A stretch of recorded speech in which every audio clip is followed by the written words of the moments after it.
Ibuku sekarat, tak ada yang tahu penyebabnya. Lalu, anakku diam-diam menyelipkan secarik catatan. Isinya, "Ibu, periksa kontrakan yang ayah sewa. Cepat pergi sebelum hari Minggu." Jadi aku menurutinya, lalu aku menjerit. Sebelum ceritanya dimulai, silakan tulis di kolom komentar dari daerah mana saja teman-teman yang menonton cerita ini. Jangan lupa like dan subscribe agar channel ini bisa semakin berkembang dan bisa mempersembahkan cerita yang lebih menarik lagi. Suasana di rumah kami yang dulunya hangat dan penuh tawa, kini berubah menjadi suram dan menakutkan, persis seperti kuburan. Sudah hampir 3 bulan ini, ibuku, satu-satunya orang tua yang kumiliki, terbaring lemah di tempat tidur. Apa yang terjadi pada ibuku sungguh di luar nalar. Awalnya, ibu hanya mengeluh pusing dan mual biasa, seperti orang yang sedang masuk angin. Namun, hari demi hari berlalu, kondisinya justru semakin memburuk dengan kecepatan yang mengerikan. Tubuh ibu yang dulu segar dan berisi, kini menyusut drastis. Tulang-tulangnya menonjol, seolah daging di tubuhnya habis digerogoti sesuatu yang tak kasat mata. Yang paling membuatku merinding setiap kali menatapnya adalah kulitnya. Kulit ibu yang dulu cerah, kini perlahan menghitam. Bukan hitam karena terbakar matahari, melainkan hitam yang kusam, kering, dan bersisik. Seakan-akan aliran darah di bawah kulitnya telah berhenti atau membusuk. Setiap kali aku menyeka tubuhnya dengan air hangat, aku harus menahan air mata agar tidak jatuh di hadapannya. Baunya pun aneh, seperti bau logam berkarat bercampur dengan bau tanah basah. Aku sudah membawa ibu ke berbagai dokter spesialis. Mulai dari dokter penyakit dalam, dokter kulit, hingga dokter saraf. Kami sudah melakukan cek darah berkali-kali, pemindaian MRI, hingga röntgen. Hasilnya, nihil. Dokter-dokter itu hanya menggelengkan kepala dengan wajah bingung. Mereka bilang organ dalam ibu terlihat, tertekan, tapi tidak ada tanda-tanda infeksi virus atau bakteri yang spesifik. Diagnosis mereka selalu berubah-ubah, mulai dari autoimun langka hingga stres berat, tapi tidak ada satupun obat dari mereka yang mempan. Ibu justru semakin parah setiap kali pulang dari rumah sakit. Di tengah keputusasaan yang nyaris membuatku gila ini, suamiku hadir sebagai sosok pahlawan. Dia adalah menantu yang sangat berbakti, bahkan mungkin lebih telaten daripada aku, anak kandung ibu sendiri. Setiap malam, dia yang selalu terjaga untuk memijat kaki ibu yang kaku. Dia yang selalu membersihkan muntahan ibu tanpa rasa jijik sedikit pun. Semua tetangga memuji kesabaran suamiku. Mereka bilang aku sangat beruntung memiliki suami yang begitu menyayangi mertuanya. "Sabar ya, sayang. Kita pasti bisa sembuhkan ibu," ucap suamiku lembut sambil mengelus punggungku saat aku menangis terseduh-seduh di ruang tamu malam itu. Dia kemudian menyodorkan segelas cairan berwarna pekat yang baunya sangat menyengat. Itu adalah obat herbal racikannya. Suamiku memang bukan dokter, tapi dia punya hobi meracik tanaman obat. Dia bilang, resep ini dia dapatkan dari seorang tabib tua di pedalaman yang sangat sulit ditemui. Bahan-bahannya pun katanya sangat langka dan mahal. "Ini satu-satunya harapan kita, sayang." Dokter sudah angkat tangan. "Kan? Kamu lihat sendiri. Obat kimia malah bikin ibu makin drop. Herbal ini alami, untuk membuang racun di tubuh ibu," bujuk suamiku dengan tatapan meyakinkan. Aku, yang sudah buntu akal dan diliputi rasa bersalah karena tak becus merawat ibu, hanya bisa mengangguk. Aku percaya padanya. Dia suamiku. Dia ayah dari anakku. Tidak mungkin dia punya niat buruk. Setiap hari, aku melihatnya dengan telaten menyuapkan sendok demi sendok cairan hitam itu ke mulut ibu. Namun, ada yang aneh. Setiap kali minum obat itu, ibu selalu meringis kesakitan. Pahit panas, tenggorokan ibu panas. Rintih ibu dengan suara parau yang nyaris tak terdengar. Air mata meleleh dari sudut matanya yang cekung. Hatiku hancur mendengarnya. "Tahan sedikit ya, Bu. Mas bilang ini reaksinya memang begitu. Itu tandanya obatnya sedang bekerja membunuh penyakitnya." Hiburku sambil menggenggam tangan ibu yang dingin dan kasar. Suamiku tersenyum tipis, sangat tipis, sambil mengelap sisa cairan di bibir ibu. "Iya, Bu. Ini obat mahal. Saya pesan khusus buat ibu biar cepat sembuh. Kalau ibu nggak minum, nanti ibu nggak bisa main sama cucu lagi loh. Ayo, ditelan." Suaranya lembut, sangat lembut. Tapi entah kenapa, setiap kali aku mendengar nada bicaranya saat memaksa ibu minum, bulu kuduku sedikit meremang. Ada tekanan yang tak kasat mata di balik kelembutan itu. Tapi aku buru-buru menepis pikiran negatif itu. Astaga, apa yang kupikirkan? Suamiku sudah berkorban banyak. Batinku memarahi diri sendiri. Dia bahkan rela menjual motor kesayangannya minggu lalu, katanya untuk membeli bahan racikan obat ini yang harganya jutaan rupiah per botol. Seminggu terakhir ini, kondisi ibu makin kritis. Dia sudah jarang sadarkan diri. Dia lebih banyak tidur, atau mungkin pingsan, aku tidak tahu bedanya. Napasnya terdengar berat dan berbunyi, seperti ada lendir yang menyumbat. Aku ingin membawanya ke rumah sakit lagi, tapi suamiku melarang keras. Jangan, sayang. Dokter cuma bakal kasih infus dan obat kimia lagi. Itu racun buat ginjal ibu yang sudah lemah. Percaya sama aku. Ramuan tahap terakhir ini dosisnya sudah aku sesuaikan. Minggu ini adalah puncaknya. Lihat saja, setelah hari Minggu, ibu pasti akan ada perubahan drastis, kata suamiku dengan penuh percaya diri kemarin sore. Perubahan drastis bagaimana, Mas? Tanyaku cemas. Sembuh total, atau setidaknya racunnya keluar semua. Kamu harus percaya sama ikhtiar suami. Jangan dengarkan omongan orang lain. Kata-kata, setelah hari Minggu, itu terngiang-ngiang di kepalaku. Entah kenapa, frasa itu terdengar seperti sebuah tenggat waktu, bukan sebuah janji kesembuhan. Tapi aku tidak punya pilihan lain. Aku hanya seorang istri yang bingung dan ketakutan kehilangan ibunya. Aku melihat wajah suamiku yang tampak lelah tapi tetap tersenyum menyemangatiku. Aku merasa berdosa karena sempat meragukannya sedetik tadi. Dia adalah tiang keluarga kami. Dia yang mengurus segalanya. Malam itu, aku duduk di samping tempat tidur ibu, menatap wajahnya yang semakin asing. Wajah itu menghitam legam, seolah-olah hangus dari dalam. Aku menangis dalam diam, memohon pada Tuhan agar memberikan mukjizat. Di sudut kamar, botol obat herbal racikan suamiku berdiri tegak di atas meja. Cairannya yang hitam pekat tampak berkilau ditimpa cahaya lampu tidur, seolah sedang mengawasi kami. Aku tidak tahu bahwa botol itulah awal dari mimpi buruk yang sebenarnya. Aku tidak tahu bahwa di balik senyum suamiku yang penuh kasih sayang, tersimpan sebuah rencana yang lebih keji daripada iblis. Dan aku, dengan bodohnya, terus membiarkan dia mencekokkan cairan itu ke mulut ibuku setiap hari. Hujan deras mengguyur atap rumah kami malam itu, menciptakan suara gemuruh yang seirama dengan detak jantungku yang tidak tenang. Jam dinding menunjukkan pukul 7 malam. Waktunya makan malam. Biasanya, makan malam adalah waktu favoritku. Kami akan berkumpul, bercerita tentang kejadian hari ini, dan tertawa bersama. Tapi tidak malam ini, tidak sejak ibu sakit parah. Suasana di meja makan terasa begitu tegang dan mencekam. Hanya ada suara denting sendok beradu dengan piring. Lampu ruang makan yang biasanya terasa hangat, kini terasa suram. Suamiku duduk di ujung meja, menyantap makanannya dengan lahap, seolah tidak ada beban sedikit pun di pundaknya. Sementara aku, hanya mengaduk-aduk nasi di piringku tanpa selera. Pikiranku terus melayang ke kamar ibu. Apakah ibu sudah tidur? Apakah ibu kesakitan? Di seberangku, duduk anakku, Rino, yang baru berusia 10 tahun. Biasanya Rino adalah anak yang ceria dan banyak bicara. Dia selalu punya cerita lucu tentang teman-temannya di sekolah. Tapi belakangan ini, Rino berubah drastis. Dia menjadi pendiam, pemurung, dan sering terlihat ketakutan. Malam ini, dia bahkan tidak menyentuh makanan kesukaannya, ayam goreng, yang sudah kusiapkan. Kepalanya terus tertunduk, matanya menatap kosong ke piring. Rino, kenapa nggak dimakan ayamnya? Nanti dingin loh, tegurku pelan, mencoba memecahkan keheningan. Rino tersentak kaget, bahunya sedikit gemetar. Dia mengangkat wajahnya sebentar, menatapku, lalu melirik takut-takut ke arah ayahnya. Iya, Bu. Rino makan, jawabnya lirih, lalu mulai menyuapkan nasi dengan gerakan lambat. Suamiku berhenti mengunyah.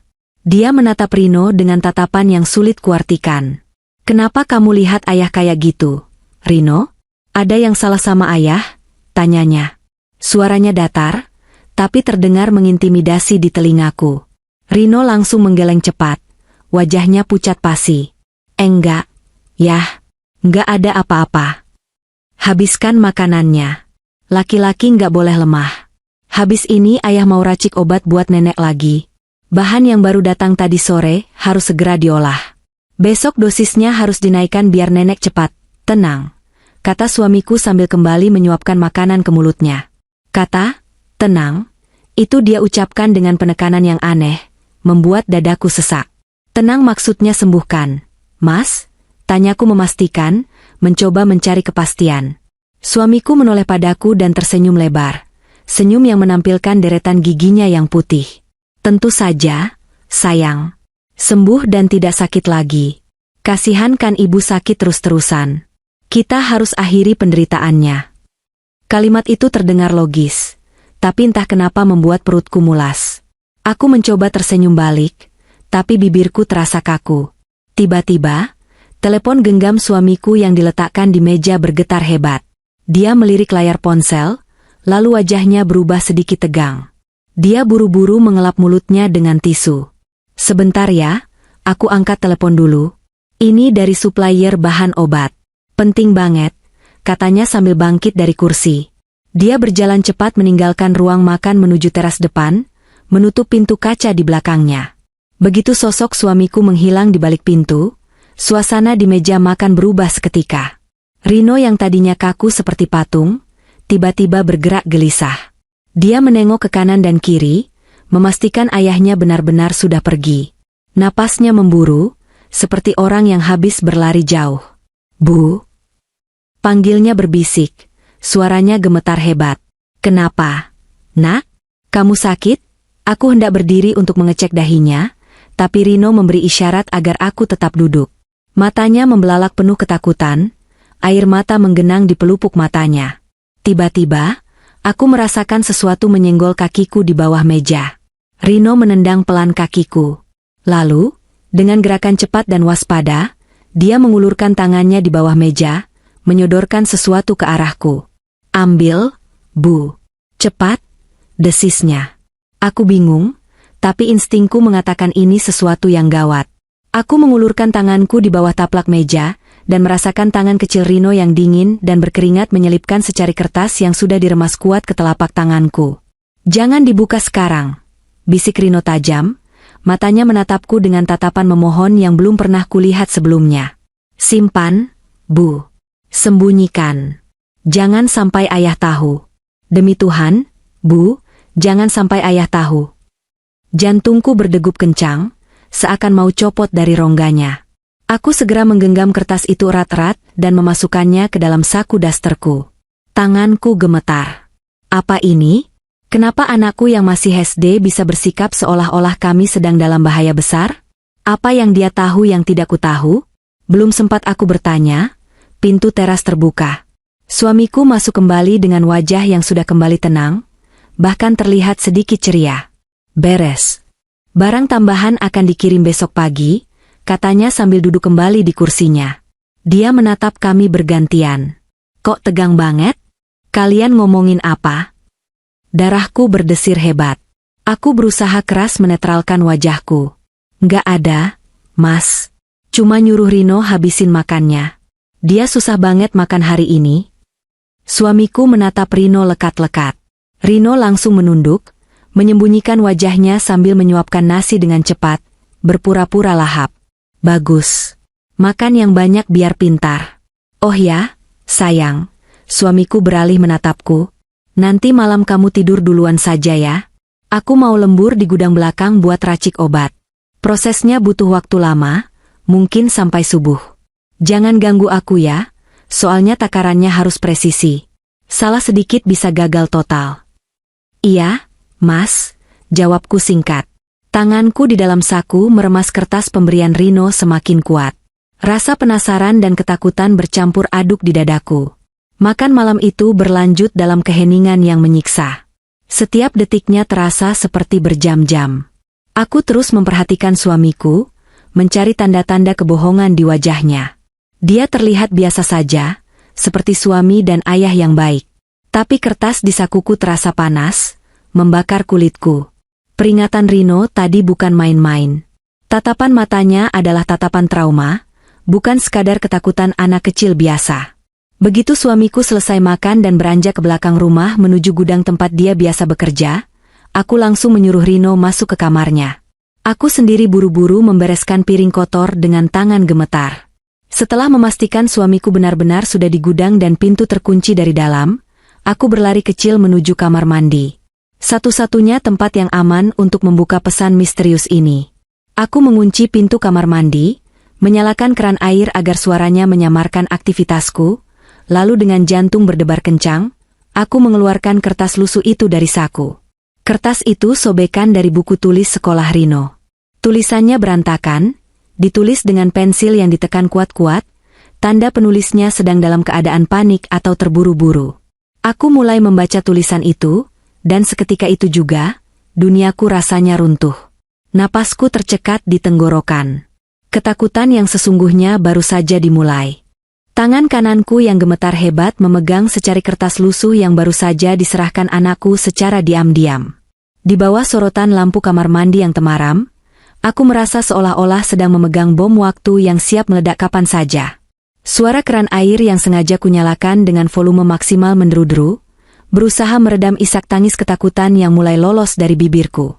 Aku menempelkan punggungku ke pintu kamar mandi yang dingin, mencoba mencari sandaran karena kakiku rasanya sudah tak bertulang.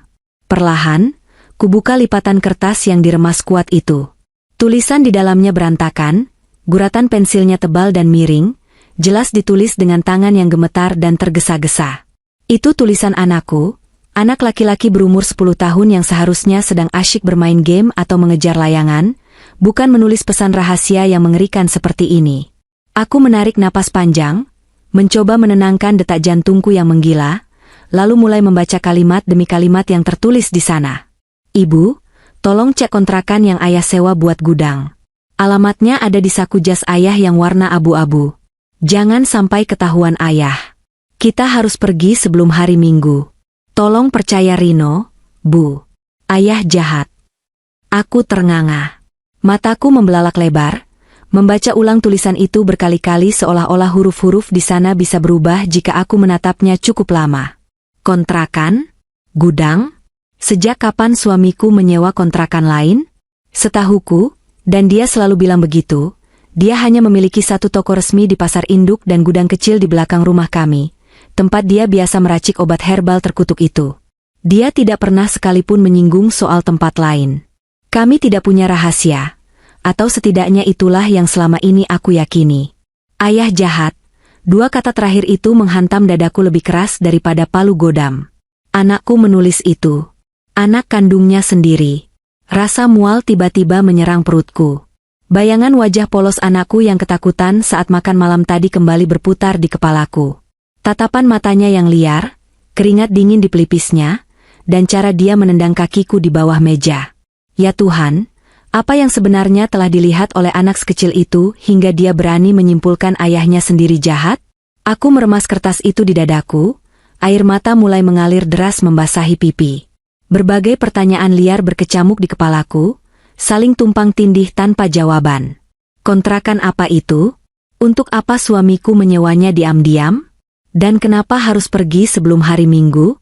Hari Minggu, bukankah itu hari di mana suamiku bilang ibu akan mengalami perubahan drastis? Bukankah itu hari yang dia janjikan sebagai puncak kesembuhan ibu? Seketika, bulu kuduku meremang. Janji suamiku dan peringatan anakku bertemu di satu titik waktu yang sama, namun dengan makna yang bertolak belakang. Yang satu menjanjikan surga, yang satu memperingatkan neraka. Aku menatap cermin di atas wastafel. Wajahku pucat pasi, mataku sembab. Aku tidak mengenali diriku sendiri. Aku tampak seperti wanita bodoh yang selama ini hidup dalam kepalsuan. Suamiku, pria yang selama ini kupuja sebagai malaikat penolong, pria yang rela menjual motornya demi obat ibu, ternyata menyimpan rahasia besar. Apakah ketulusannya selama ini palsu? Apakah perhatiannya pada ibu hanyalah sandiwara? Tidak, aku tidak boleh langsung menuduh. Tapi naluri seorang ibu tidak bisa dibohongi. Anakku tidak mungkin berbohong soal ketakutannya. Anak kecil tidak bisa memalsukan trauma sedalam itu. Setelah mencuci muka dan menyobek kertas itu menjadi potongan-potongan kecil lalu menyiramnya ke dalam kloset hingga lenyap tak berbekas, aku keluar dari kamar mandi. Aku berusaha memasang wajah datar, meski hatiku bergejolak hebat. Rumah ini terasa berbeda sekarang. Setiap sudutnya seolah menyimpan mata yang mengawasiku. Aku berjalan pelan menuju kamar tidur kami. Suamiku belum ada di sana. Dia pasti masih di gudang belakang, meracik ramuan kematian itu. Aku melangkah menuju kamar ibu. Pintunya sedikit terbuka. Di dalam, lampu tidur menyala remang-remang.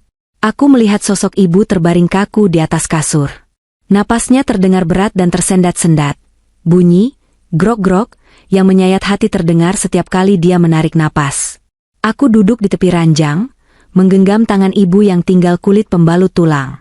Kulitnya yang menghitam terasa kasar dan dingin. Bu. Bisikku lirih, maafkan aku, Bu. Aku bodoh. Aku nggak tahu apa yang terjadi. Ibu tidak menjawab. Matanya tertutup rapat. Tapi tiba-tiba, aku melihat suamiku berdiri di ambang pintu. Jantungku serasa berhenti berdetak. Sejak kapan dia di sana? Apakah dia mendengar bisikanku? Loh, sayang? Kok belum tidur? Tanyanya. Suaranya lembut, tapi matanya menatap tajam ke arah tanganku yang memegang tangan ibu. Aku tersentak dan buru-buru melepaskan tangan ibu, lalu berdiri dengan kikuk. Mas. Iya, tadi habis dari kamar mandi, sekalian nengok ibu sebentar. Kasihan napasnya bunyi terus. Suamiku melangkah masuk. Dia berjalan mendekati tempat tidur, lalu dengan gerakan yang posesif, dia membetulkan selimut ibu. Tangannya menyentuh leher ibu, seolah memeriksa nadi. Makanya itu, obat racikanku harus diminum rutin sampai tuntas. Racun di tubuh ibu sudah parah banget. Sayang, sampai bikin napasnya berat begitu. Kamu tenang saja, aku lagi siapin dosis pamungkas buat hari Minggu nanti. Lagi-lagi hari Minggu. Kata itu kini terdengar seperti lonceng kematian di telingaku. Aku memaksakan senyum. Senyum paling palsu yang pernah kubuat seumur hidupku. Iya, Mas.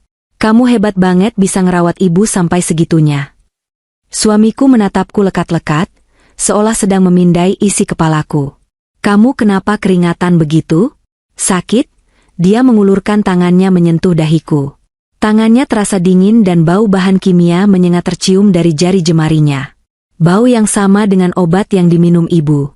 Aku menahan napas, berusaha tidak muntah. Nggak apa-apa, Mas. Cuma gerah aja tadi di kamar mandi. Elaku cepat. Ya sudah, aku tidur duluan ya. Kamu jangan malam-malam begadangnya. Sebentar lagi, jawabnya singkat sambil tetap menatap wajah ibu. Aku harus pastikan ibu baik-baik saja sebelum aku tinggal tidur. Kamu duluan saja. Aku berjalan keluar kamar dengan langkah gemetar.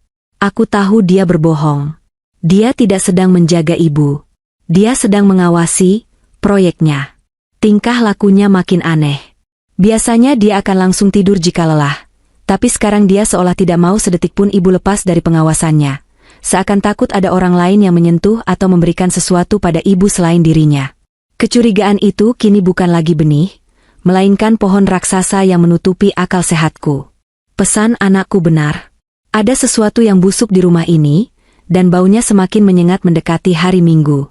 Aku harus bertindak. Aku harus membuktikan ucapan anakku sebelum semuanya terlambat. Malam itu aku tidak bisa tidur. Aku berbaring membelakangi suamiku yang baru masuk kamar 2 jam kemudian. Aku mendengar deru napasnya yang teratur, tanda dia sudah tertidur lelap. Di dalam kegelapan, mataku terbuka lebar. Otakku menyusun rencana. Besok. Aku harus bergerak besok. Aku harus menemukan kunci atau alamat kontrakan itu. Jas abu-abu. Anakku bilang jas abu-abu. Jas itu adalah jas lama yang jarang dipakai suamiku. Biasanya tergantung di lemari belakang atau diletakkan sembarangan di gantungan baju dekat pintu gudang. Besok, saat dia lengah, aku akan membongkar kebenaran ini, walau mungkin kebenaran itu akan menghancurkan hidupku selamanya. Pagi itu matahari bersinar cerah. Sangat kontras dengan mendung kelabu yang menggelayuti hatiku. Suamiku sudah bangun lebih dulu. Seperti biasa, dia sudah sibuk di dapur, menyiapkan sarapan bubur untuk ibu. Baunya harum, tapi bagiku sekarang baunya seperti tipu daya. Aku keluar kamar dengan wajah bantal, berpura-pura baru bangun dan masih mengantuk. Padahal semalaman aku terjaga mengawasi setiap gerak-geriknya dalam tidur. Pagi, sayang. Nih, bubur buat ibu sudah siap. Kamu mandiin ibu dulu ya, nanti aku yang suapin, katanya sambil tersenyum manis, menyodorkan mangkuk bubur. Dia sudah rapi, mengenakan kemeja kerjanya. Kamu mau ke toko, Mas? Tanyaku sambil menerima mangkuk itu, berusaha terdengar santai. Iya, ada barang masuk hari ini. Mungkin aku pulang agak sorean. Tapi tenang aja, nanti siang aku sempatkan pulang buat kasih obat ibu. Jangan kasih makan atau minum apa-apa selain bubur ini ya, takut bereaksi sama obatnya. Pesannya tegas. Lagi-lagi, peringatan yang posesif. Iya, Mas. Hati-hati, jawabku. Kesempatan emas. Begitu suamiku memanaskan motor dan pergi meninggalkan halaman rumah, aku langsung beraksi. Aku meletakkan mangkuk bubur di meja makan, lalu berlari kecil menuju kamar anakku. Rino sudah siap berangkat sekolah. Dia menatapku dengan mata bertanya-tanya. Ibu akan cari tahu hari ini. Kamu sekolah yang pintar ya, jangan takut, bisikku sambil memeluknya erat. Tubuh kecilnya terasa tegang. Hati-hati, Bu, balasnya berbisik. Setelah Rino berangkat sekolah dijemput-jemputan, dan ibu kembali tidur setelah kusika-seka. Aku tidak berani memandikannya terlalu lama karena dia tampak kesakitan. Aku memulai misiku. Targetku jelas, jas abu-abu lama milik suamiku. Aku ingat dia memakainya minggu lalu saat kondangan ke rumah kerabat jauh, dan setelah itu jas itu seingatku digantung di balik pintu gudang, tempat dia biasa berganti baju kerja, kotor, saat meracik obat. Kunci gudang. Sial, gudang itu selalu dikunci suamiku. Dia bilang banyak bahan kimia berbahaya, takut Rino masuk sembarangan. Tapi aku tahu dia punya kunci cadangan yang disembunyikan di dalam vas bunga di ruang tamu. Aku pernah melihatnya sekali tanpa sengaja saat dia lupa membawa kunci utamanya. Dengan jantung berdebar, aku menuju ruang tamu. Kuangkat vas bunga keramik besar itu, meraba bagian bawahnya. Kosong. Aku panik. Keringat dingin mulai bercucuran. Aku mencari di laci meja TV, di atas lemari es, di bawah karpet. Nihil. Waktu terus berjalan. Suamiku bisa pulang kapan saja jika ada barang tertinggal. Aku mencoba berpikir keras. Di mana lagi? Lalu mataku tertuju pada tas kerja lamanya yang sudah butut dan tergeletak di sudut ruang kerja mininya. Tas itu jarang dibawa, tapi sering dia utak-atik. Aku berlari ke sana, membuka resletingnya dengan kasar. Kosong. Hanya ada kertas-kertas tagihan listrik lama. Aku hampir menangis karena frustrasi. Lalu aku teringat mobil. Suamiku memang jarang pakai mobil karena bensinnya boros. Mobil tua itu lebih sering diparkir di garasi. Tapi anakku bilang, saku jas abu-abu. Kalau jas itu tidak ada di rumah, mungkin ada di mobil? Suamiku sering menjadikan mobil sebagai lemari berjalan. Aku berlari ke garasi. Mobil sedan tua berwarna hitam itu terparkir diam. Terkunci. Aku berlari lagi ke dalam rumah, mengambil kunci mobil yang tergantung di dekat pintu dapur. Tanganku gemetar hebat saat memasukkan anak kunci ke lubang pintu mobil. Klik. Terbuka. Bau apek dan rokok menyeruak dari dalam mobil. Aku segera memeriksa jok belakang. Benar saja. Jas abu-abu itu tergeletak kusut di sana, seolah baru saja dilempar sembarangan. Dengan napas memburu, aku meraih jas itu. Aku meraba saku luarnya. Kosong. Saku kiri. Kosong. Saku dalam. Jariku menyentuh sesuatu. Kertas. Dan sebuah kunci kecil dengan gantungan plastik bertuliskan nomor. Aku menariknya keluar. Secari kertas truk pembayaran sewa rumah atas nama suamiku, tertanggal 2 bulan lalu. Alamatnya tertera jelas, Jalan Anggrek Hitam No. 14B, Kampung Sawah. Itu daerah pinggiran yang sepi, sekitar 30 menit dari sini. Dan kunci itu, pasti kunci rumah kontrakan tersebut. Dapat, pekiku tertahan. Namun, kemenangan kecilku buyar seketika saat terdengar suara deru motor mendekat ke halaman rumah. Suamiku pulang. Mataku melirik jam tangan. Baru setengah jam dia pergi. Kenapa dia balik lagi? Panik luar biasa melandaku. Aku masih di dalam mobil, di garasi, memegang bukti kejahatannya. Kalau dia melihatku di sini, menggeledah mobilnya, tamatlah riwayatku. Dia pasti akan curiga. Suara motor berhenti. Langkah kaki terdengar mendekat. Sayang, kok pintu depan gak dikunci? Teriak suamiku dari arah ruang tamu. Aku membeku. Aku harus keluar dari garasi tanpa ketahuan. Tapi garasi ini terhubung langsung dengan pintu samping dapur. Kalau aku keluar sekarang, dia pasti dengar. Aku berpikir cepat. Aku melempar jas itu kembali ke jok belakang. Tapi kumasukkan struk dan kunci itu ke dalam saku dasterku. Aku keluar dari mobil pelan-pelan, menutup pintunya tanpa suara. Sangat sulit karena pintu mobil tua biasanya berisik. Klek. Bunyi kecil terdengar. Siapa di situ? Suara suamiku terdengar tajam dari arah dapur. Langkah kakinya mendekat cepat ke arah garasi. Aku tidak bisa sembunyi. Aku harus menghadapinya. Aku segera menyambar sapu lidi yang ada di pojok garasi dan berpura-pura sedang menyapu lantai garasi yang memang agak berdebu. Pintu penghubung garasi terbuka kasar. Wajah suamiku muncul.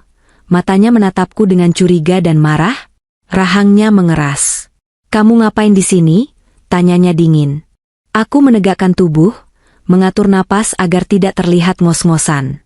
Aku menatapnya dengan wajah polos. Atau setidaknya ku coba sekuat tenaga agar terlihat polos. Mas.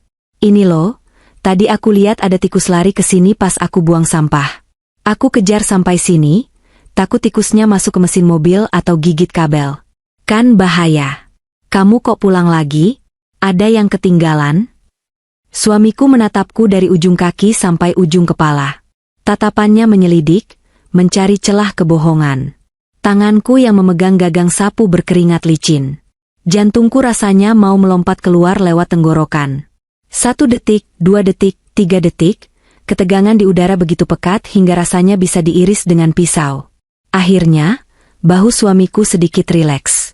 Kecurigaan di matanya meredup sedikit. Oh, tikus. Nanti aku pasang racun. Iya, dompetku ketinggalan di meja makan. Pantesan mau beli bensin gak ada duitnya. Dia berbalik dan masuk kembali ke dalam rumah. Aku menghembuskan napas panjang yang sedari tadi kutahan. Kakiku lemas bukan main.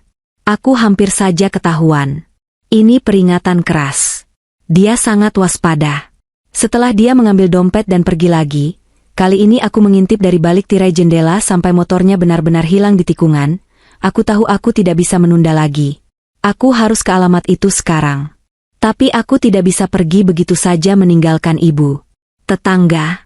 Ya, aku akan minta tolong Bu Rati, tetangga sebelah yang baik hati, untuk menjaga ibu sebentar. Aku segera berganti pakaian. Aku memakai celana jeans dan kaos yang nyaman, serta jaket untuk menutupi tubuhku.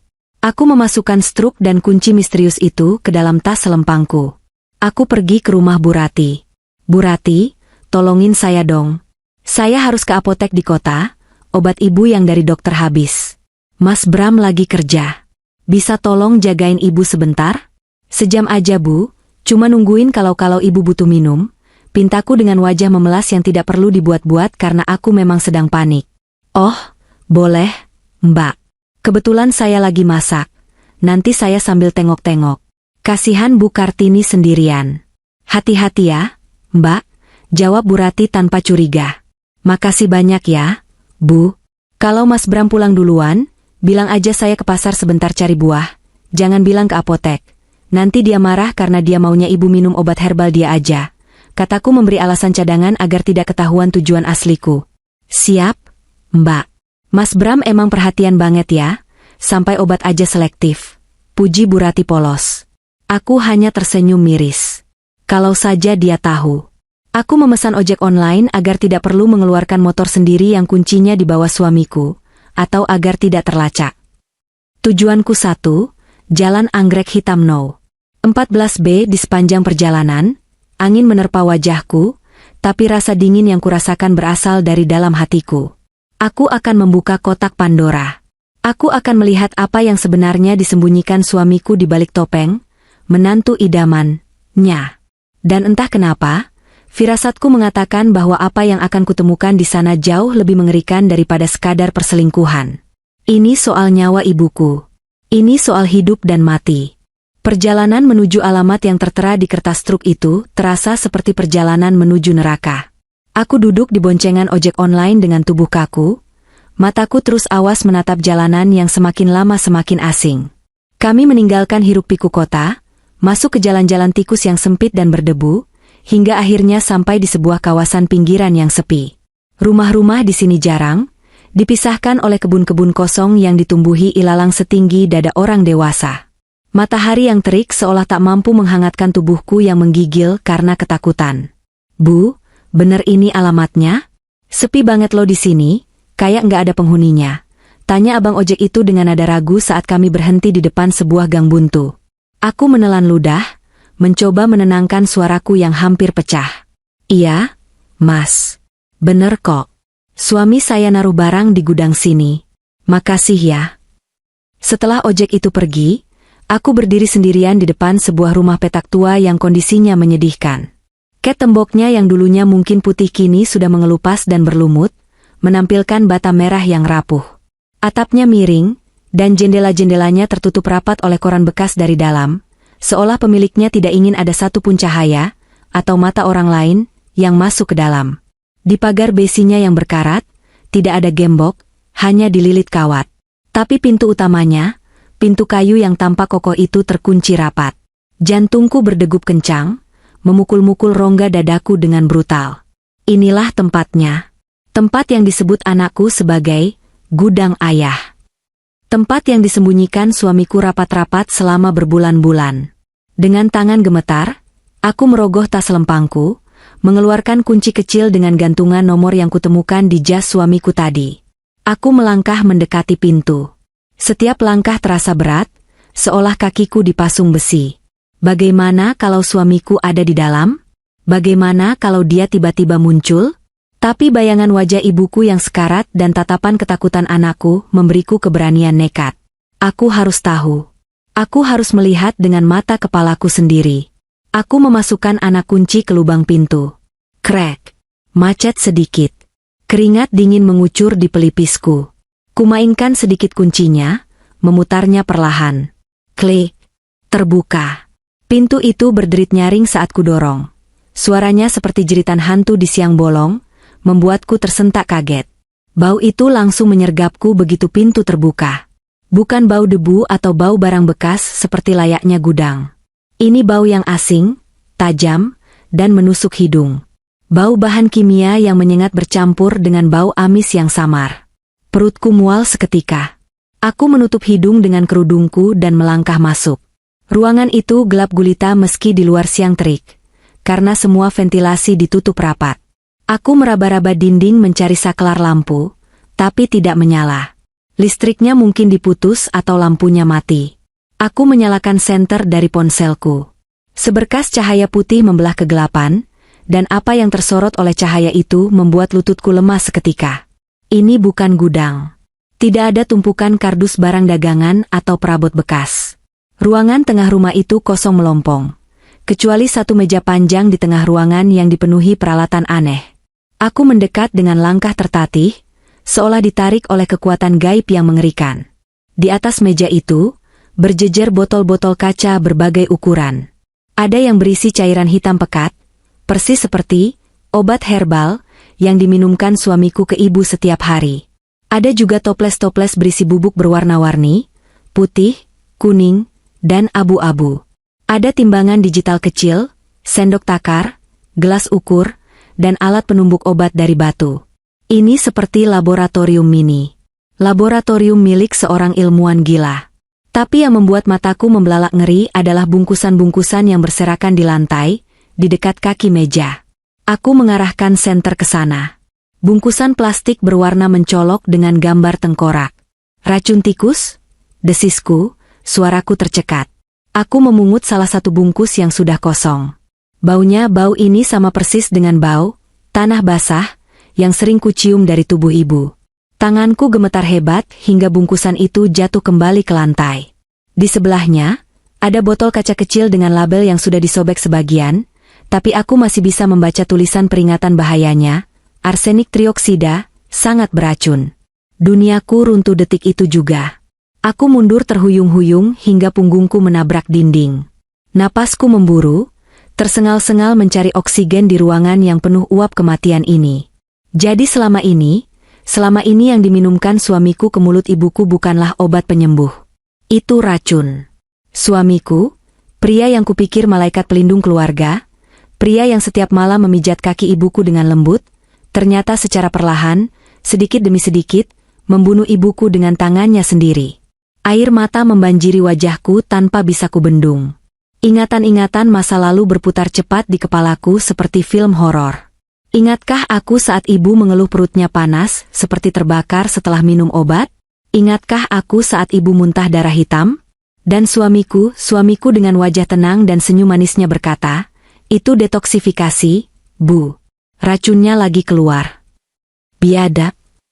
Umpatku tertahan. "Kamu iblis, Mas.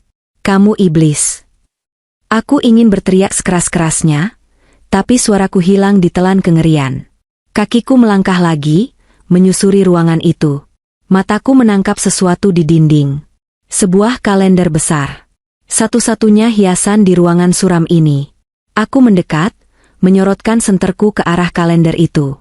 Bulan ini, tanggal-tanggalnya penuh dengan coretan spidol merah. Ada kode-kode kecil di setiap tanggal. Dosis 1, dosis 2, naik 5 mg. Dia mencatatnya. Dia mencatat jadwal pembunuhan ini seolah-olah sedang menjadwalkan proyek kerja biasa. Betapa dingin dan terencananya kejahatan ini. Dan di sana, di deretan paling bawah, ada lingkaran besar berwarna merah yang mengelilingi hari Minggu besok. Di dalam lingkaran itu, tertulis dengan huruf kapital yang tebal, "Dosis terakhir, bebas." Aku menjerit.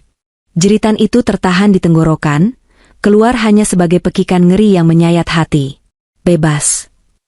Dia menulis, bebas. Artinya, hari Minggu besok adalah hari eksekusi mati untuk ibuku. Dia berencana menghabisi nyawa ibuku tepat di akhir pekan, mungkin agar terlihat seperti kematian wajar saat semua orang berkumpul di rumah. Bebas. Bagi dia berarti bebas dari beban merawat mertua, bebas dari biaya, dan mungkin bebas untuk menguasai sesuatu. Aku jatuh terduduk di lantai yang kotor. Rasa sakit menghantam dadaku bertubi-tubi. Pengkhianatan ini terlalu besar untuk ditanggung oleh hati seorang istri.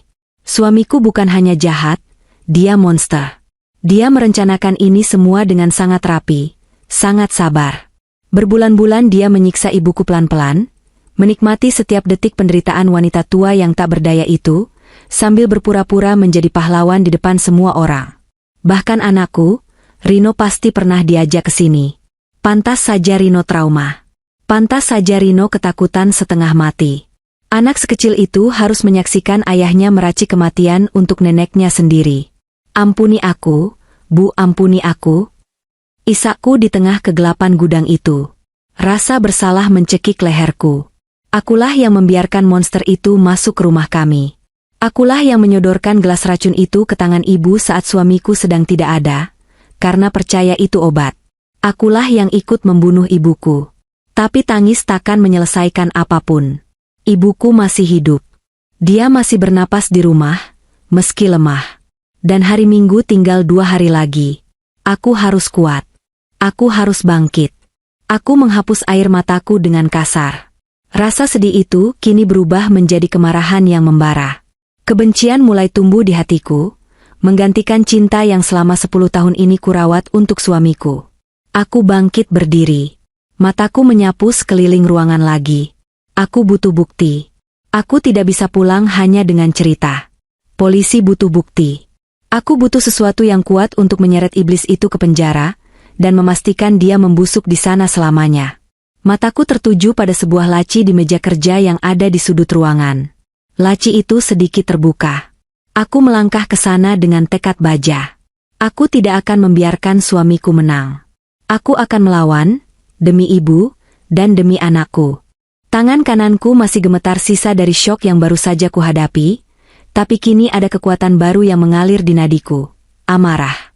Aku menarik laci meja kayu yang reot itu dengan kasar. Bunyi kriet panjang terdengar di keheningan ruangan yang mencekam. Laci itu penuh dengan kertas-kertas yang berantakan, bonbon pembelian bahan kimia, dan beberapa buku catatan kecil. Aku mengaduk-aduk isinya dengan panik. Aku harus cepat. Setiap detik di tempat terkutuk ini adalah risiko. Suamiku bisa saja tiba-tiba datang untuk mengecek laboratorium kematiannya ini. Aku menyisihkan tumpukan koran bekas dan menemukan sebuah amplop coklat tebal di bagian paling bawah laci. Amplop itu terlihat resmi, dengan logo sebuah perusahaan asuransi ternama di sudutnya. Instingku langsung berteriak. Asuransi? Dengan jari yang gemetar tak terkendali, aku membuka amplop itu dan menarik isinya keluar. Itu adalah sebuah dokumen polis asuransi jiwa. Aku membaca nama tertanggung yang tertera di sana, Kartini. Nama ibuku. Mataku membelalak saat melihat nilai pertanggungan yang tertera di lembar pertama. Angkanya fantastis. 2 miliar rupiah. 2 miliar rupiah untuk nyawa ibuku. Aku membalik halaman berikutnya untuk melihat siapa penerima manfaatnya. Di sana, tertulis dengan jelas nama suamiku sebagai penerima manfaat tunggal. Bukan aku, anak kandungnya, melainkan dia, menantunya. Napasu tercekat. Kuberanikan diri melihat tanggal polis itu diterbitkan. Baru 6 bulan yang lalu. Tepat sebulan sebelum ibu mulai sakit-sakitan secara misterius. Jadi, ini semua bukan karena dia benci pada ibu. Bukan karena dia lelah merawat ibu. Ini semua demi uang. Dia merencanakan kematian ibuku demi uang 2 miliar rupiah. Dia menghitung nyawa wanita yang telah melahirkanku hanya seharga tumpukan kertas berwarna merah. Aku terus membalik halaman dokumen itu sampai ke bagian tanda tangan. Di sana, di atas materai, tertera tanda tangan ibuku. Tapi aku tahu betul bentuk tanda tangan ibu. Tanda tangan ibu itu kaku dan agak miring ke kiri karena beliau kidal. Tanda tangan di kertas ini terlalu rapi, terlalu luwes, dan miring ke kanan. Ini tanda tangan palsu. Kemarahanku memuncak hingga kepalaku terasa pening. Aku teringat beberapa bulan lalu, suamiku pernah meminjam KTP ibu dengan alasan untuk mengurus bantuan sosial dari kelurahan. Ternyata itu hanya akal bulusnya untuk mendaftarkan asuransi ini tanpa sepengetahuan kami.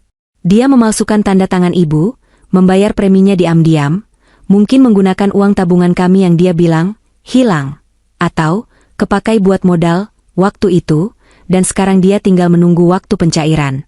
Menunggu ibu mati. Biadab. Kamu jual nyawa mertuamu sendiri demi uang judi atau utangmu? Geramku pelan, air mata kemarahan menetes membasahi kertas polis itu. Aku tidak boleh menghancurkan bukti ini. Aku harus mendokumentasikannya. Dengan tangan yang masih gemetar hebat, aku mengeluarkan ponselku.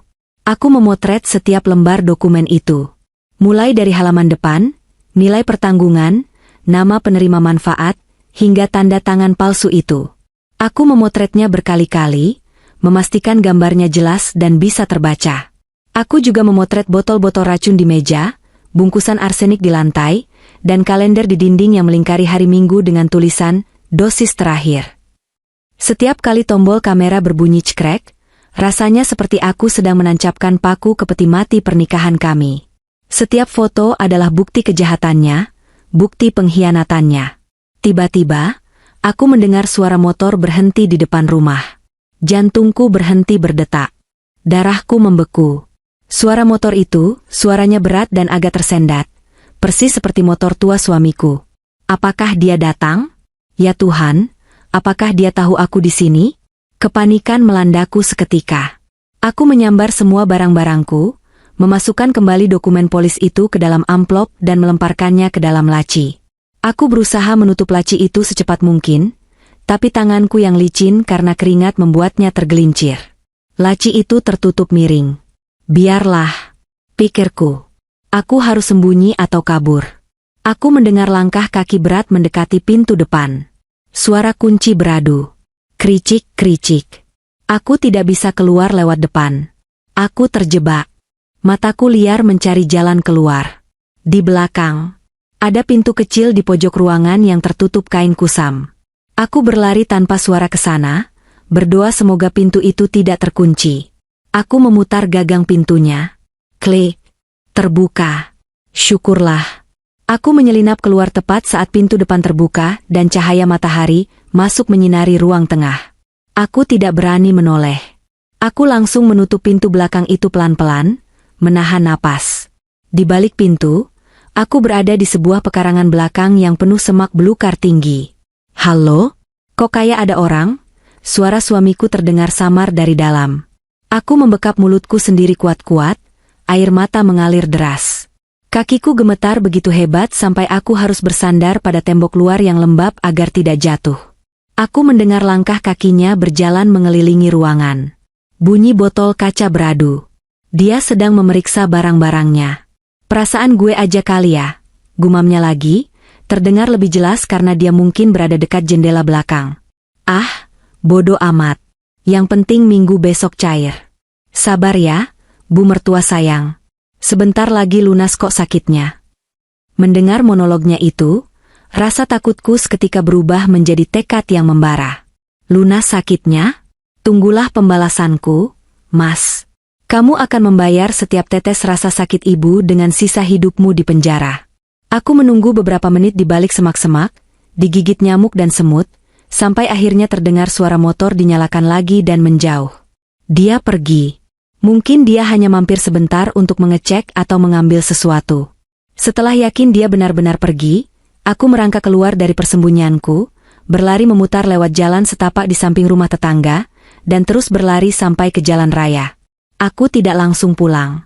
Aku duduk di sebuah warung es kelapa muda di pinggir jalan raya, mencoba menormalkan napas dan detak jantungku. Aku melihat hasil foto-foto di ponselku. Jelas. Sangat jelas. Ini cukup untuk polisi. Tapi, muncul satu masalah besar. Kalau aku lapor polisi sekarang dan mereka menangkapnya, apakah itu cukup? Suamiku licik. Dia bisa saja berkelit, bilang itu racun tikus untuk di rumah, atau bilang dia sedang bereksperimen tanaman. Tanpa bukti dia sedang memberikan racun itu langsung ke ibu, atau tanpa hasil otopsi, yang mana ibu masih hidup, dia mungkin bisa lolos atau hanya kena hukuman ringan.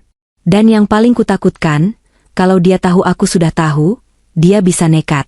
Dia bisa menyandera ibu atau anakku di rumah. Aku ingat tanggal di kalender. Minggu. Lusa. Dia akan memberikan dosis terakhir. Itu adalah momen kuncinya. Aku harus menangkap basah dia saat melakukan aksinya. Aku harus membiarkan dia merasa aman, merasa rencananya berjalan mulus, sampai detik terakhir di mana dia menjatuhkan topengnya sendiri. Aku pulang ke rumah dengan taksi, berusaha mengatur ekspresi wajahku. Sesampainya di rumah, aku melihat Bu Rati sedang duduk di teras sambil mengipasi dirinya. Mbak udah pulang. Cepet banget, sapa Bu Rati ramah. Iya, Bu. Alhamdulillah dapat obatnya, jawabku, memaksakan senyum yang terasa kaku di wajahku. Tadi Mas Bram pulang loh, Mbak. Sebentar doang sih, katanya ngambil berkas yang ketinggalan lagi.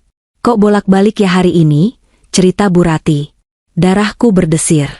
Dia pulang lagi? Berarti saat aku dikontrakan, dia sebenarnya sempat pulang ke rumah dulu? Untung saja aku sudah pergi. Oh gitu ya, Bu. Ya namanya juga orang sibuk. Bu, makasih ya Bu udah jagain ibu. Masuk ke dalam rumah, aku langsung berlari ke kamar ibu. Ibu masih tidur dengan posisi yang sama. Aku memeluk kakinya, menciuminya sambil menangis tanpa suara. Tahan, Bu. Tahan 2 hari lagi. Aku janji aku akan menyelamatkan ibu. Sore harinya, suamiku pulang. Dia membawa kantong plastik berisi martabak manis kesukaanku. Dia tersenyum lebar saat masuk rumah, mencium keningku seolah tidak ada dosa yang dia pikul. Sayang, aku beliin martabak keju nih. Biar kamu gak stres ngurusin ibu terus, katanya manis. Aku menatap wajahnya. Wajah yang dulu kucintai, kini terlihat seperti topeng daging yang menutupi tengkorak iblis. Aku ingin sekali meludahinya. Aku ingin mencakar wajahnya dan meneriakkan semua yang kutahu. Tapi aku menahannya. Demi rencana penyelamatan di hari Minggu. Makasih, Mas. Kamu emang suami paling pengertian. Jawabku datar, mengambil martabak itu. Di dalam hati aku bersumpah, makanlah martabakmu, Mas. Nikmati hari-hari terakhirmu menghirup udara bebas. Karena hari Minggu nanti, Bukan ibu yang akan bebas, tapi kamu yang akan masuk kandang besi. Malam itu, aku menyusun rencana dengan hati-hati. Aku menghubungi seorang teman lama yang bekerja di kepolisian lewat pesan singkat yang langsung kuhapus setelah dibaca. Aku mengirimkan semua bukti foto itu padanya. Responnya cepat dan tegas. Kita sergap hari Minggu. Jangan bertindak gegabah sampai kami datang. Pastikan kamu dan anakmu aman. Aku menatap kalender di dinding kamar kami.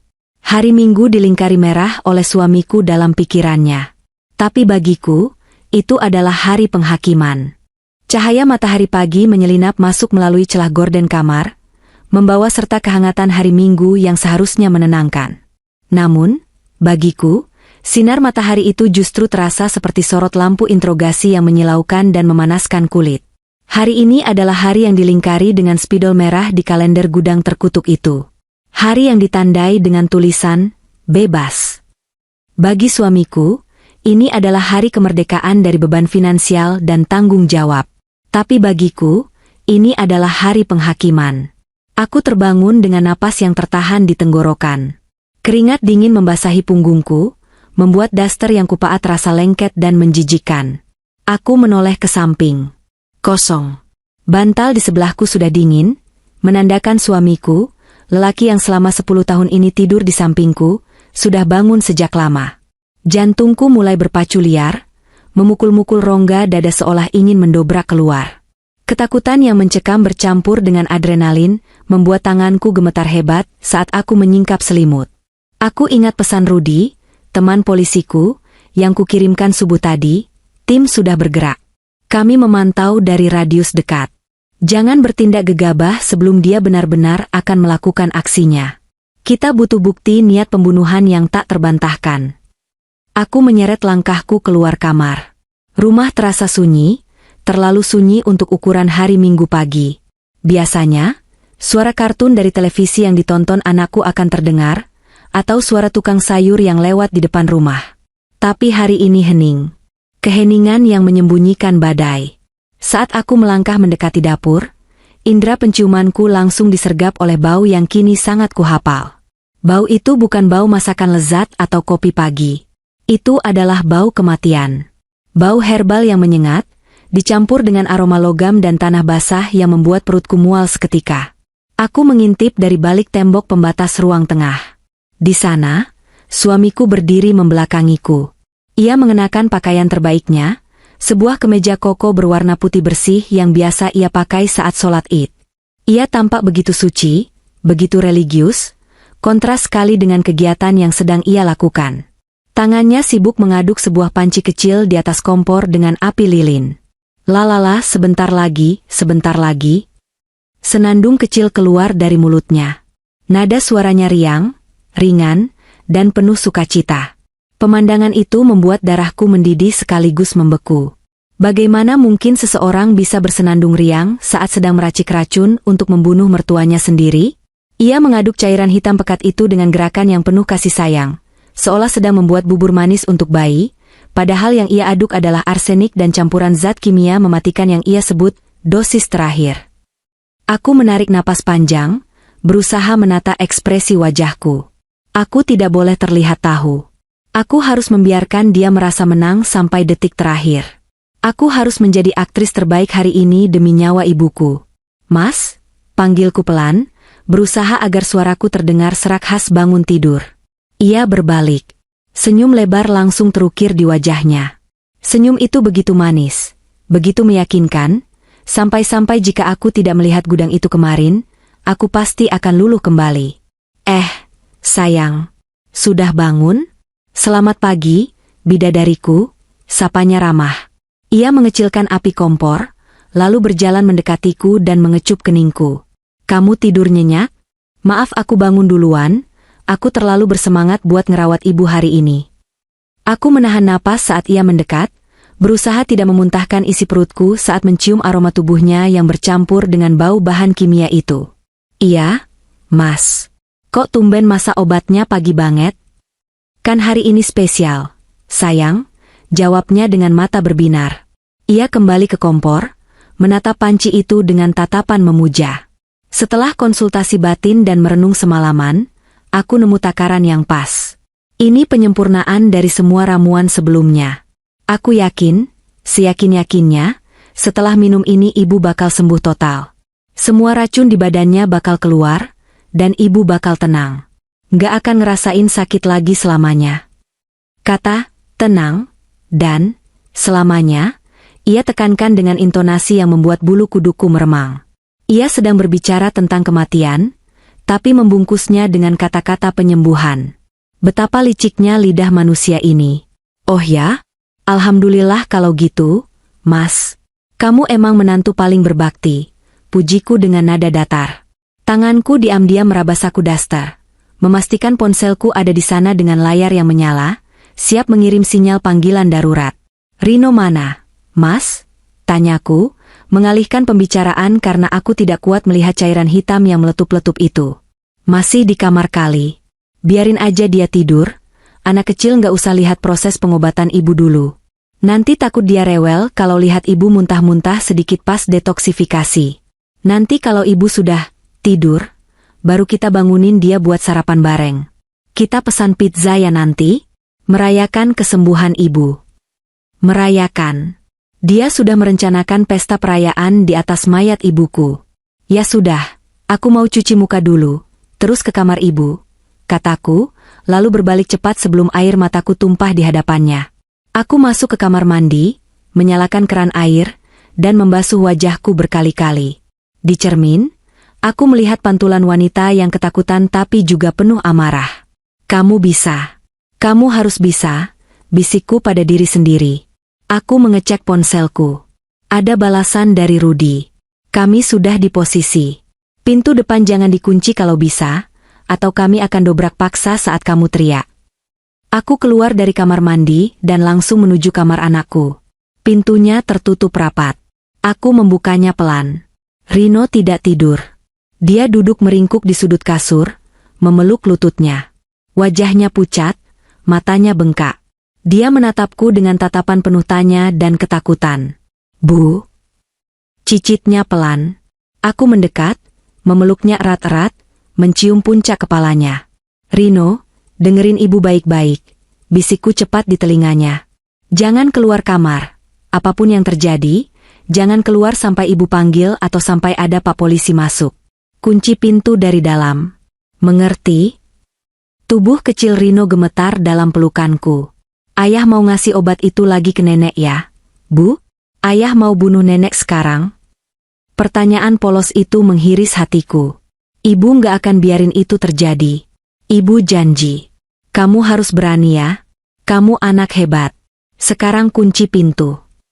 Aku melepaskan pelukan, menatapnya sekali lagi untuk menguatkan hatinya, lalu keluar dan menutup pintu. Aku mendengar suara kunci diputar dari dalam. Syukurlah. Satu beban pikiranku berkurang. Rino aman. Kini saatnya menghadapi monster itu. Aku berjalan menuju kamar ibu. Pintunya sudah terbuka lebar. Dari dalam, terdengar suara suamiku yang sedang berbicara sendiri. Atau lebih tepatnya, berbicara pada ibu yang mungkin tidak sadarkan diri. Nah, Bu, lihat warnanya. Pekat, kental, dan penuh khasiat. Ini mahal loh, Bu. Saya sampai harus jual motor kesayangan saya, jual cincin kawin saya, maksud saya, tabungan saya. Semua demi ibu. Aku melangkah masuk. Pemandangan di depanku membuat lututku lemas. Ibu terbaring lemah dengan posisi kepala diganjal dua bantal tinggi, agar posisinya setengah duduk. Wajah ibu ya Tuhan, wajahnya semakin mengerikan. Kulitnya abu-abu gelap, bibirnya pecah-pecah dan berdarah. Napasnya terdengar grok-grok berat sekali, seolah ada cairan mendidih di paru-parunya. Matanya terbuka setengah, menatap kosong ke arah suamiku yang duduk di tepi ranjang, sambil mengaduk mangkuk berisi racun itu. Suamiku menoleh saat melihatku masuk. Sini, sayang. Bantu pegangin tangan ibu. Kayaknya ibu agak gelisah hari ini, mungkin dia tahu mau sembuh. Aku berjalan mendekat dengan langkah kaku seperti robot. Aku berdiri di sisi seberang ranjang. Mataku bertemu dengan mata suamiku. Dulu, aku melihat cinta di sana. Sekarang, aku hanya melihat kegelapan yang tak berdasar. Mas, Apa nggak sebaiknya kita bawa ke rumah sakit saja? Kondisi ibu kayaknya drop banget. Aku mencoba mengulur waktu, memberikan kesempatan terakhir baginya untuk sadar, meski aku tahu itu sia-sia. Suamiku berdecak kesal. Ceka, kamu ini gimana sih? Sudah dibilang dokter nggak bisa apa-apa. Mereka cuma bakal kasih infus yang bikin ginjal ibu makin rusak. Ini obat alami. Lihat, uapnya saja sudah bikin lega napas kan? Lega apanya? Uap itu membuat dadaku sesak.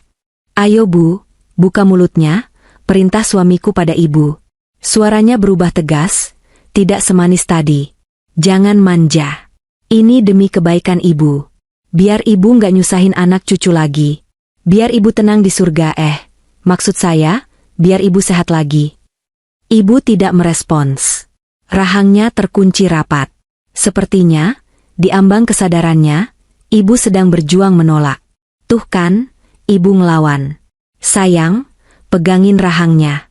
Buka paksa dikit, perintah suamiku padaku tanpa menoleh. Matanya fokus pada sendok yang kini penuh dengan cairan hitam itu. Aku diam mematung. Tanganku mengepal di sisi tubuhku. Sayang, cepetan, keburu dingin obatnya. Bentaknya, kesabarannya mulai habis. Topeng malaikatnya mulai retak. Aku menarik napas dalam, mengumpulkan seluruh keberanian yang tersisa. Aku nggak mau, Mas. Suamiku berhenti bergerak. Ia menatapku tajam, sendok masih melayang di udara. Apa kamu bilang? Aku bilang, aku nggak mau bantu kamu ngebunuh ibuku. Ucapku, kali ini dengan suara yang lantang dan tegas, memecah keheningan kamar itu. Hening. Detik jam dinding terdengar seperti detak bom waktu. Suamiku menatapku dengan tatapan tidak percaya, lalu perlahan tatapannya berubah menjadi dingin dan mematikan.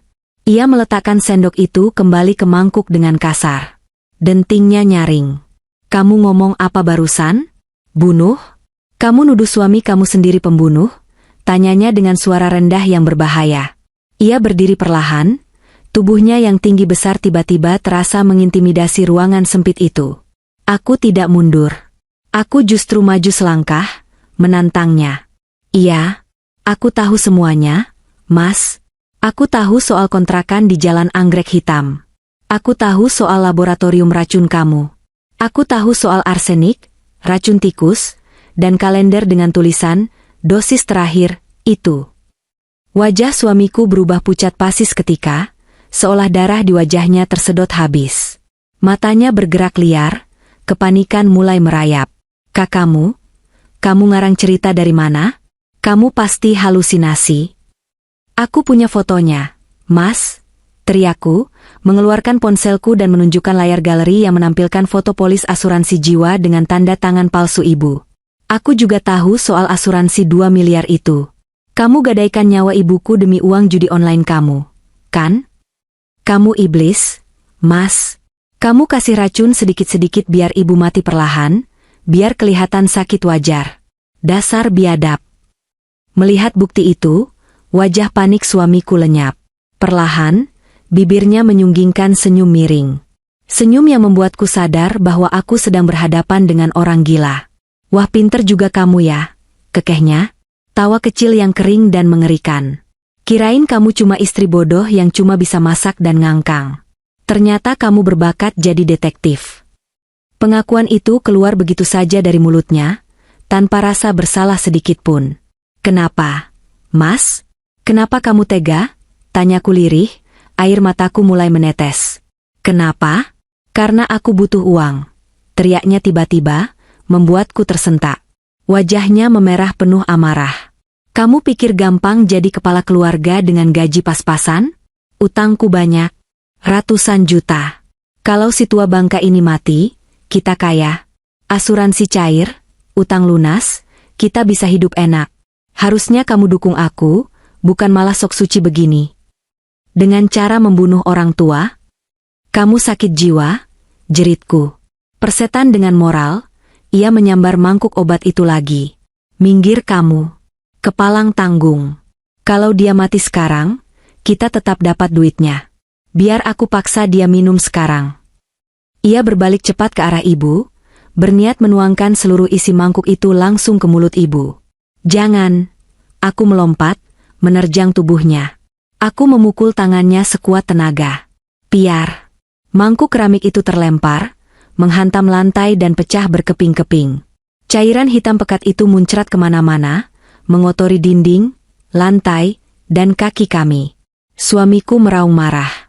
Ia berbalik dan menampar wajahku dengan keras. Plak. Rasa panas menjalar di pipiku, pandanganku berkunang-kunang, dan aku jatuh tersungkur di lantai. Sudut bibirku terasa perih dan berdarah. Istri kurang ajar. Kamu gagalkan rencana aku. Ia menendang kakiku, lalu membungkuk, tangannya mencekik leherku. Kalau gitu kamu aja yang mati sekalian. Biar sekalian aku habisi kalian semua. Cekikannya kuat sekali. Napasku tercekat. Aku meronta, mencakar tangannya, tapi tenaganya jauh lebih besar. Matanya melotot, urat-urat lehernya menonjol. Aku melihat kematian di depan mataku. Tolong. Cicitku lemah. Tiba-tiba, braa. Pintu depan rumah terdengar hancur didobrak. Suara langkah kaki berat berderap masuk seperti gemuruh guntur. Polisi. Tiarap. Jangan bergerak, teriakan Rudi terdengar menggelegar. Suamiku terkejut. Cengkeramannya di leherku melonggar. Ia menoleh ke arah pintu kamar dengan wajah ketakutan. 3 orang polisi berpakaian preman dan 2 berseragam, lengkap menyerbu masuk ke dalam kamar sempit itu dengan senjata teracung. Angkat tangan. Lepaskan korban. Bentak Rudi, mengarahkan pistolnya tepat ke kepala suamiku. Suamiku melepaskan aku dan mundur teratur. Tangannya gemetar terangkat ke atas. Pak, ini salah paham. Pak, istri saya histeris. Saya cuma mau nenangin. Diam kamu. Salah satu polisi langsung maju, menendang lutut suamiku hingga ia jatuh berlutut.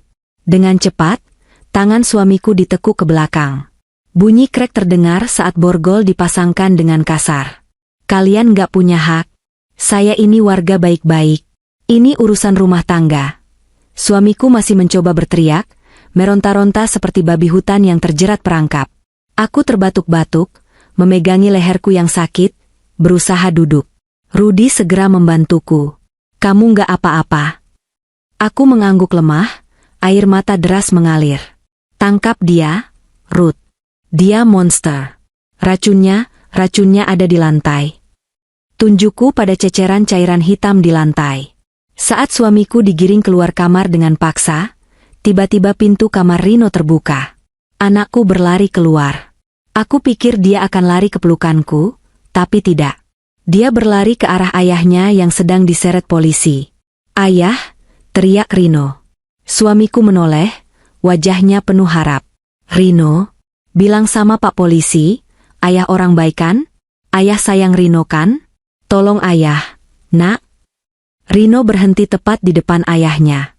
Napasnya memburu, dadanya naik turun menahan emosi yang meluap-luap. Air mata membanjiri pipi gembilnya. Dengan tangan gemetar, dia menunjuk wajah ayahnya. Ayah bohong. Teriak Rino histeris, suaranya melengking menyayat hati. Rino dengar semuanya. Ayah bilang di telepon mau bikin nenek mampus. Ayah bilang nenek nyusahin. Ayah jahat. Ayah mau bunuh nenek demi uang judi. Rino benci ayah. Rino takut sama ayah. Teriakan anak kecil itu membungkam seluruh ruangan. Bahkan para polisi pun terdiam sejenak merasakan betapa dalamnya luka yang ditanggung bocah 10 tahun itu. Wajah suamiku runtuh. Harapan terakhirnya untuk memanipulasi keadaan hancur lebur oleh kesaksian anak kandungnya sendiri. Ia menunduk dalam, tak berani menatap mata anaknya. Bahunya merosot kalah. Bawa dia, perintah Rudi dingin. Suamiku diseret keluar seperti sampah, meninggalkan kami, aku, Rino, dan ibu yang masih terbaring tak berdaya, dalam kehancuran yang menyakitkan, namun setidaknya, kami masih bernapas. Suara sirine mobil polisi yang meraung-raung membawa suamiku pergi perlahan menghilang di kejauhan, digantikan oleh suara sirine lain yang tak kalah menyayat hati, ambulans. Begitu polisi membawa suamiku, tubuhku yang tadinya dipenuhi adrenalin mendadak lemas seperti jeli. Aku merosot di lantai kamar, memeluk Rino yang menangis terseduh-seduh.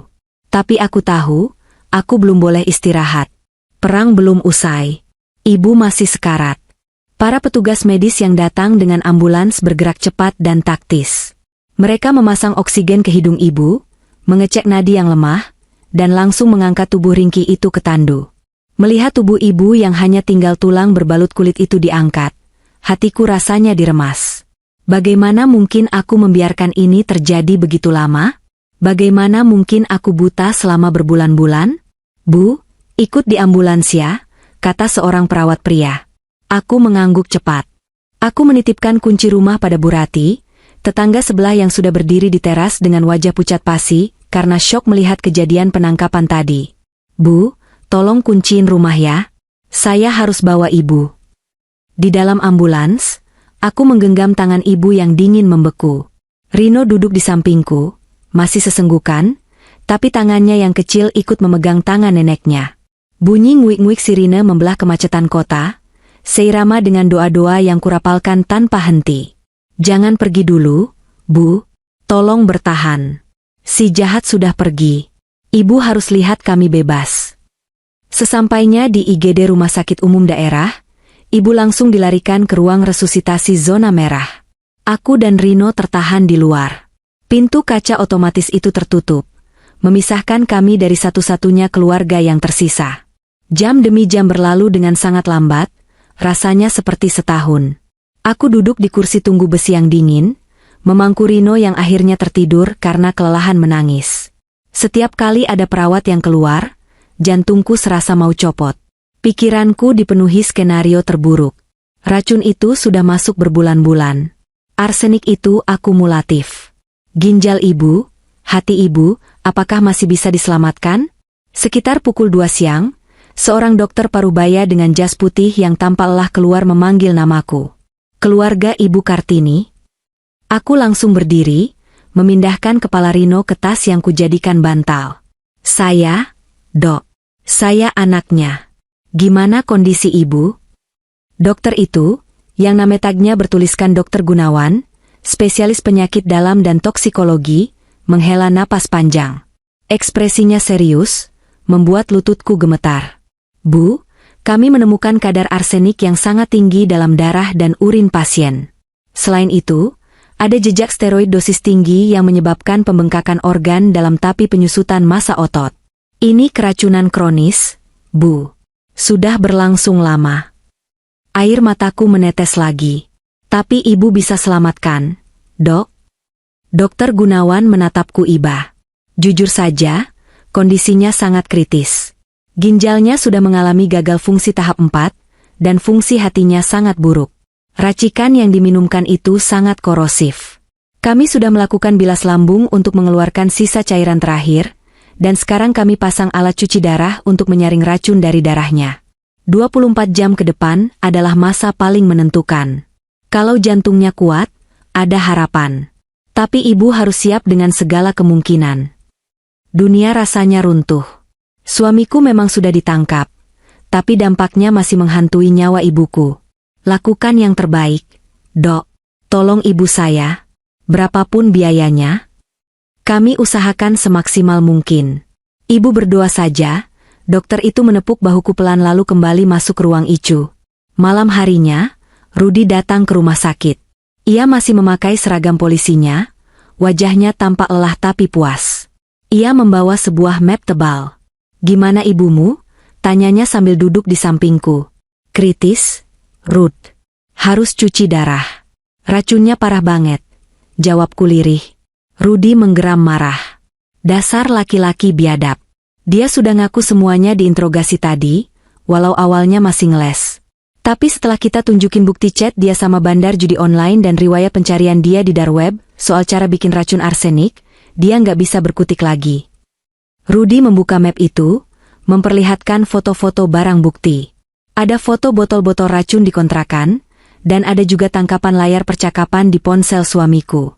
Lihat ini, tunjuk Rudi pada sebuah chat. Bos, sabar ya. Minggu ini cair asuransi mertua gua. 2 miliar. Utang gua yang 500 juta langsung lunas, sisanya gua deposit lagi buat main slot. Aku membaca pesan itu dengan tangan gemetar. Jadi nyawa ibuku hanya seharga deposit judi slot? Kemarahan yang tadinya sudah mereda kini membara lagi. Betapa murahnya kami di matanya. Betapa tidak berharganya keluarga ini dibandingkan kecanduannya pada judi online. Dia juga ngaku malsuin tanda tangan ibumu pas ibumu lagi tidur. Dia jiplak pakai kertas karbon. Polis asuransi itu asli, tapi didapat dengan cara ilegal. Pihak asuransi sudah kami hubungi dan mereka siap membatalkan polis serta menuntut balik suamimu atas dugaan penipuan, jelas Rudi. Hukumannya apa, Ruth? Tanyaku dingin. Percobaan pembunuhan berencana, KDRT berat, penipuan, pemalsuan dokumen. Ini pasalnya berlapis-lapis. Jaksa pasti nuntut hukuman maksimal. Penjara seumur hidup, atau minimal 20 tahun. Dia bakal membusuk di penjara sampai tua. Karirnya tamat, hidupnya tamat. Bagus, desisku. Aku mau dia ngerasain sakitnya sendirian di sel sempit. Sama kayak ibu ngerasain sakit di kamar sempit itu berbulan-bulan. Seminggu kemudian, ada mukjizat. Setelah koma selama 5 hari, ibu akhirnya sadarkan diri.